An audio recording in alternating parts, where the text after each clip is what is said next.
which were compulsorily acquired by the government before the onset of devolution.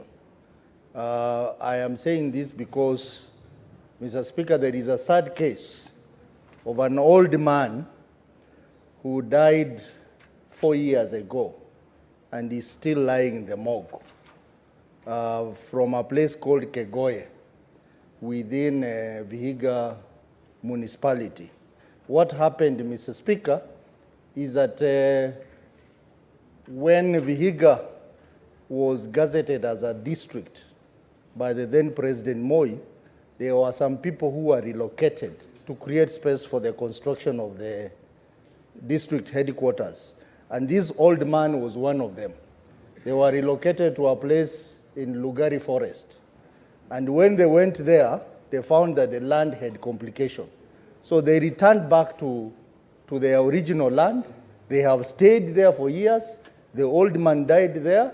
When he died, they took the body to the morgue, but they could not bury because the county government contested and said that that land is within the Vihiga municipality.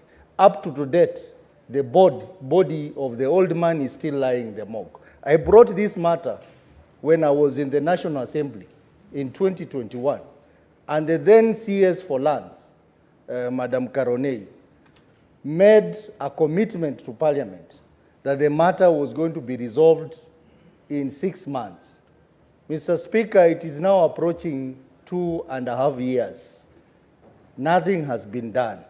What is the CS aware of this matter, and what specific action is she going to take to address this matter so that this family can bury their old man as soon as possible and stop incurring mortuary fees, given that this family, even though the county government has refused them to bury their dead, they are still occupying the land to date.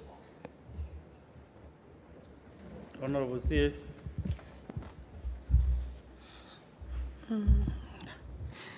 Honorable Speaker, I'm not aware of that particular matter. I would request for maybe the Honorable Senator if it is him who had asked the question, to send me a copy of the question and the answer that we gave, if you have.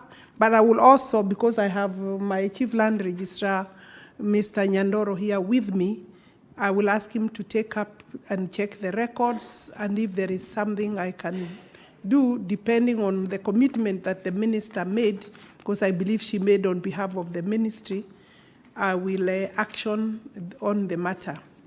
However, I think also the county and yourself, Honorable Speaker, with the greatest respect, I think it's a matter that the county should have been able to resolve and help the family. But I will, on my part, see why the minister had said she would be in a position to deal with the matter and revert back to the Honorable Senator, not necessarily on the floor, but I can get back to him with the relevant answer. Thank you.